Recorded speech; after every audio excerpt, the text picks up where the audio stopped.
ACO, der er arrangørerne bag Le Mans, har lavet regelændringer for 2014-udgaven af løbet i samarbejde med FIA. Når nu de her nye LMP1-regler træder i kraft i 2014, er der en lang række ting, som er radikalt ændret. I mere end 100 års motorsport, så har beslutningstagerne typisk bestræbt sig på at begrænse motorydelser for at forhindre, at tingene skulle eskalere. Men i modsætning til normal praksis, så vil de nye VEC-regler ikke længere begrænse motorydelsen gennem restriktioner på slagvolumen, antal af cylindre eller brug af restriktioner på luftindtag.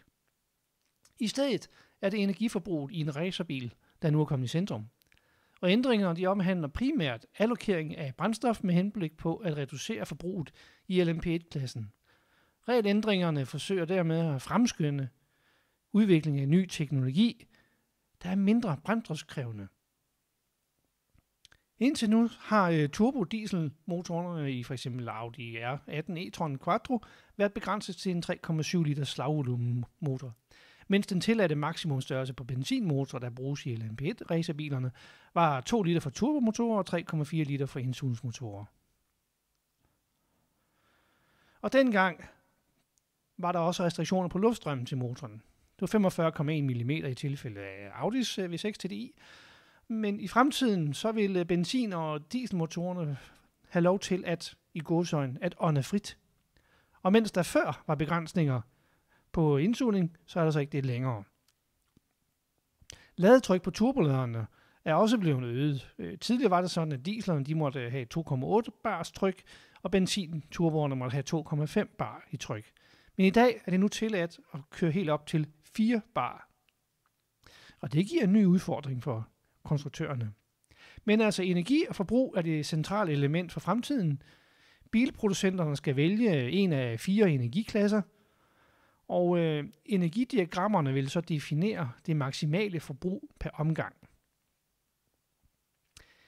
Og diagrammet tillader så en maksimal genvunden hybridenergi, som kan genbruges på en bestemt måde i kombination med det totale brændstofforbrug per omgang.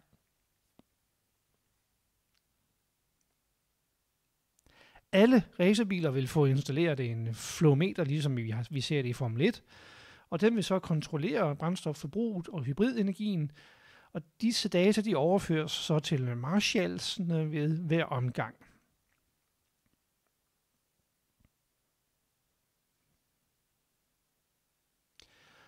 Og når de foreskrevne grænseværdier overskrides, så skal den overskydende forbrug kompenseres inden for de næste 3 omgange, og ellers så kan man pålægge sanktioner. Og det gør, at en taktisk fordeling af brændstofforbruget over en hel løbsdistance umuligt. Derfor vil det fremover handle om, at det er den mest effektive racerbil og den tilsvarende kørestil af køreren, der kommer til at vinde.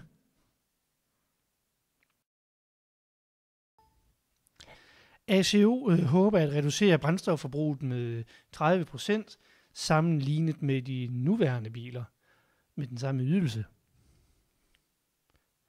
24 timers Le Mans er spektakulært, og man ønsker ikke at ændre det til et økonomiløb, siger ACO selv.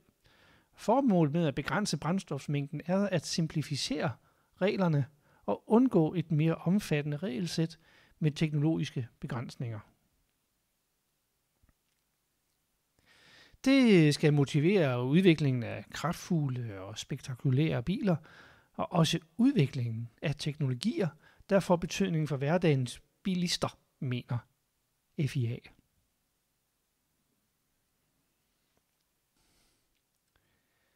Det ligger så i forlængelse af hybridteknologien, som flere teams allerede er begyndt på.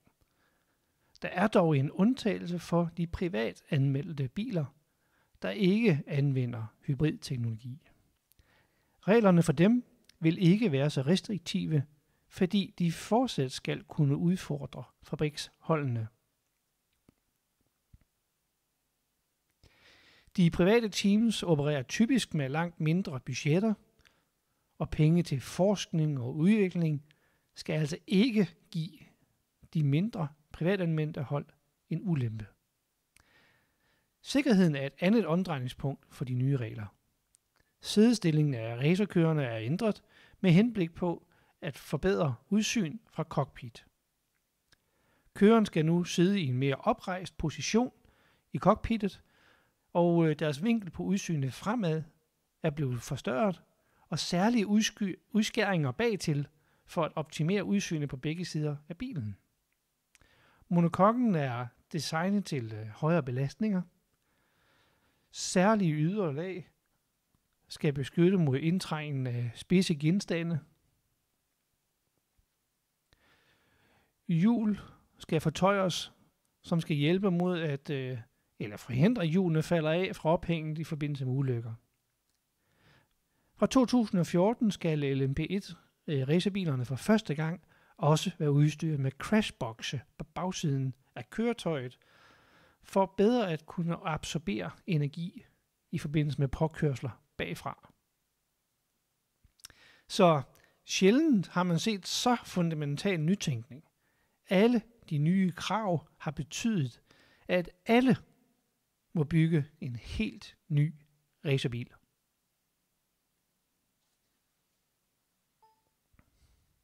Af øvrige ændringer kan der nævnes følgende: at de fabriksanmeldte og fabriksstøttede teams er reglerne som følger. Der kom en ny gruppe. LMP1 deles i 2.